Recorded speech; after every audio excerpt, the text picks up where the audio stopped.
But on the first day that we were in school, the principal told us to not bother our teachers, but to report incidences to the vice principals. But he said he wouldn't do anything if what we said was not verified by a teacher. Teachers were not standing in the doorways to see what was happening in the hallways. In fact, some teachers openly expressed their hatred. Terrence Roberts said that at the end of his English class, he took a dozen can openers to his teacher, and she said, "Why'd you bring these to school?" He said, "These were thrown at me in this class." Can you imagine a teacher not being aware of that happening repeatedly? Right, or just turning a blind eye Yes. to what was going on. Yes. Mm-hmm. Mm-hmm. Oh my goodness. So you left after a year? Yes. Okay. Yes. At the end of that first year,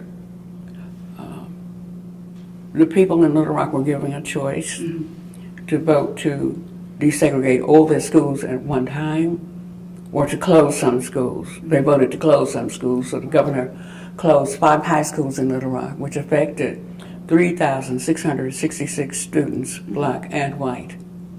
At a time when there were not private schools, the parochial school system was very, very small. Little Rock is surrounded by other school systems. North Little Rock, Jacksonville, the Pulaski County system. And of those, each of them only had a handful of openings that were available. And so a lot of people couldn't afford to send their kids away to go to school, even to live with relatives. So some of them took correspondence courses. Of the original 9, only 1 had been a senior. That left 8. Was that honest? Yes. Some families had to leave Little Rock when their parents were not able to get jobs. They had been fired from their jobs. You know, economic reprisal is one of the things that one can look forward to. My father continued to work for the railroad, but both my parents worked 2 jobs to take care of 6 kids, pay the mortgage, and the car note. Wow.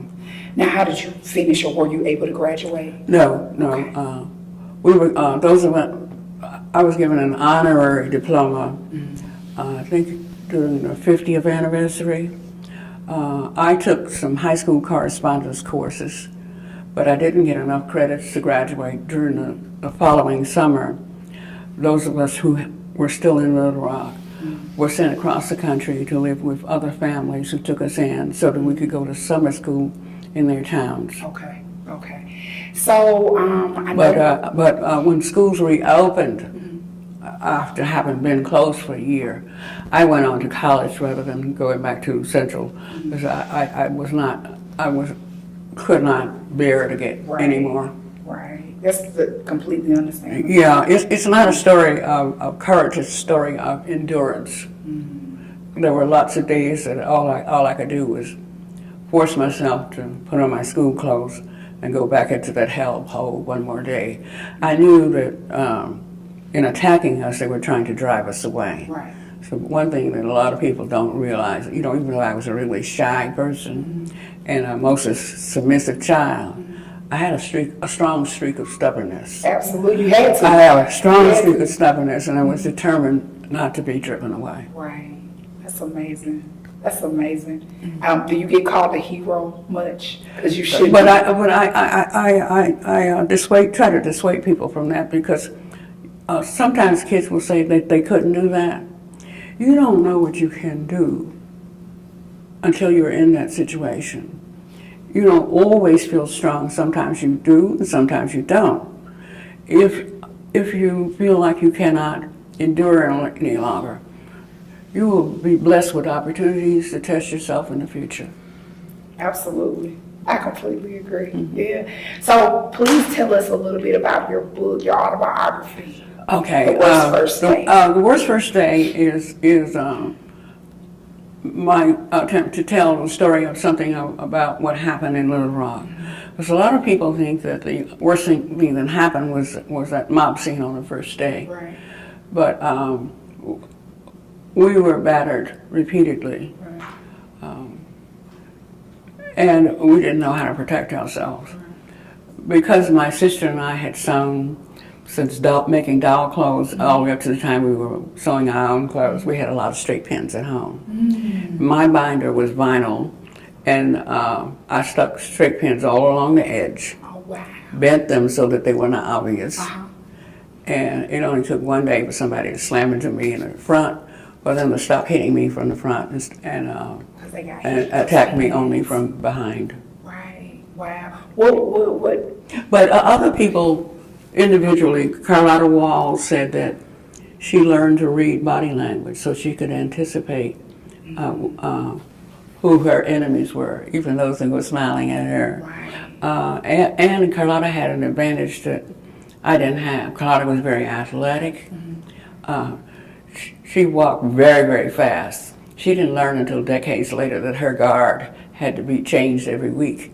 See, each of us was assigned a soldier guard who followed us in the hallways. Oh, wow. But the general in charge of the now federalized Arkansas National Guard and the 101st active soldiers stationed them in such a way that they were not close enough to us to immediately react to what they saw or heard, should they want to. Right.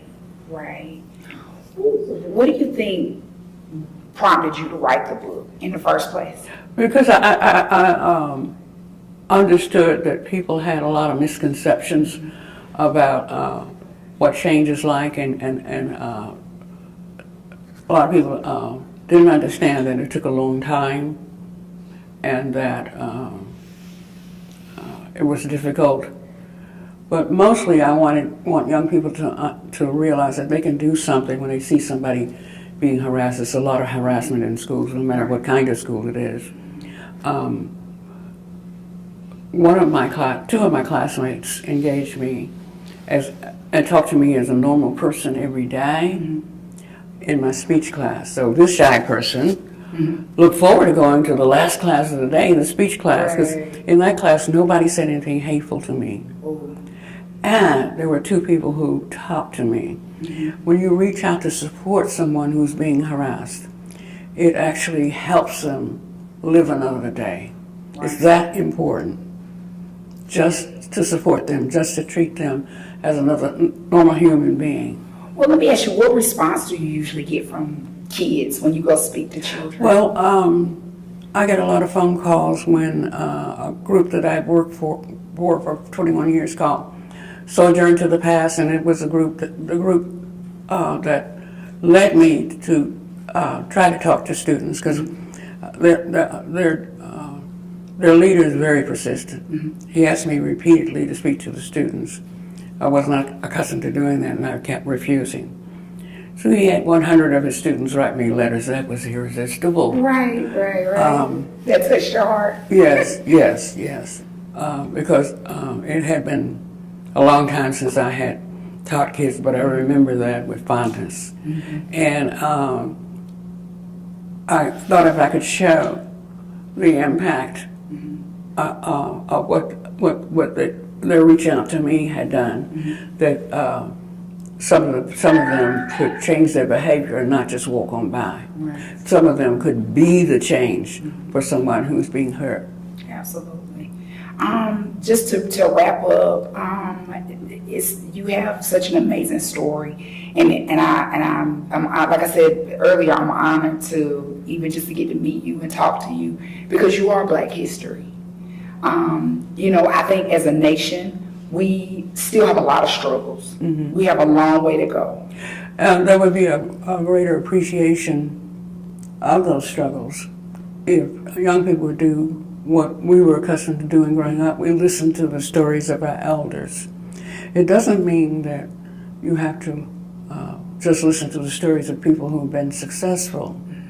If you listen to stories of people who have been unsuccessful, who have had struggles, it would be instructive to you, and you would give a better understanding of who your family is. Absolutely. Just listening to people who are in your family, it will give you a great appreciation of where they are now. Well, thank you so much for coming on today and talking to me about your journey. And I'm overwhelmed, and I just think that you have so much to offer. Some of your struggles, I think, are some things that kids still deal with today, yes. even adults. But bullying is such a issue in our schools, and schools have enough problems with all the school shootings, and it's just so much going on. But please continue doing the work that you can for as long as you can, because we need you, and we definitely appreciate you. Well, and what you mean. I also urge them to talk to their elders. Well, let me just ask this. Did you ever see it as being an interesting paradigm with you going to join the military, fighting, quote unquote, fighting for America, an America that did not fight for you? No, because military is a reflection of the country. I had the opportunity to experience discrimination in the military. I remember in my last post, I had been stationed at several different places, and I was at Fort Benjamin Harrison on several occasions. We called it Uncle Ben's Rest Home. Because there were several military schools there, and there was one Defense Department school. The journalism school was a Defense Department school, so you had an opportunity to be with people from other services as your classmates. And there were, because there were so many different schools, there were a lot of foreign officers, a lot of officers getting initial vocational training of what they were to do in the military. And so it was a more relaxed place than a basic training center was. Do you talk about some of that in your book as well, that period of time? Very briefly, very briefly. Okay. But what I do talk about was the black on white race riot at Fort McClellan, Alabama in 1971. Oh, wow. And it happened when a lot of blacks were leaving a theater. A white driver panicked when he saw this mass of black people and plowed into them and injured people. Oh, wow. And this sparked a rampage.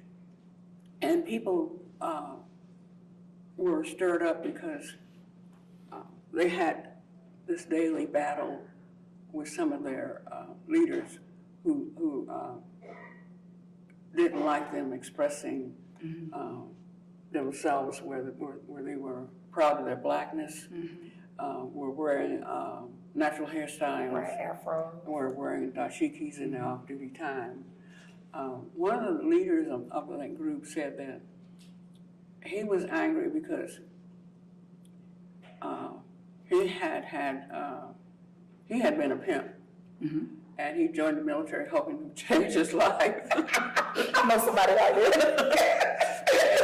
And he had gone to school and had been trained as a data entry clerk. When he got to Fort McClellan, he couldn't do his job. He wasn't placed in that kind of work because that work was done at night, and a lot of the employees were white women, and they didn't want to put him in that spot.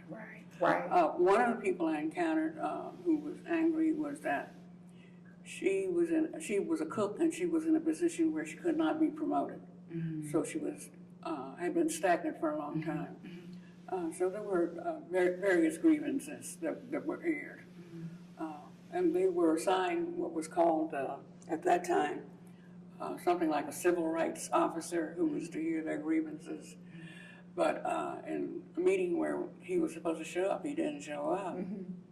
So a civilian reporter came to the post, and I was sent to accompany her.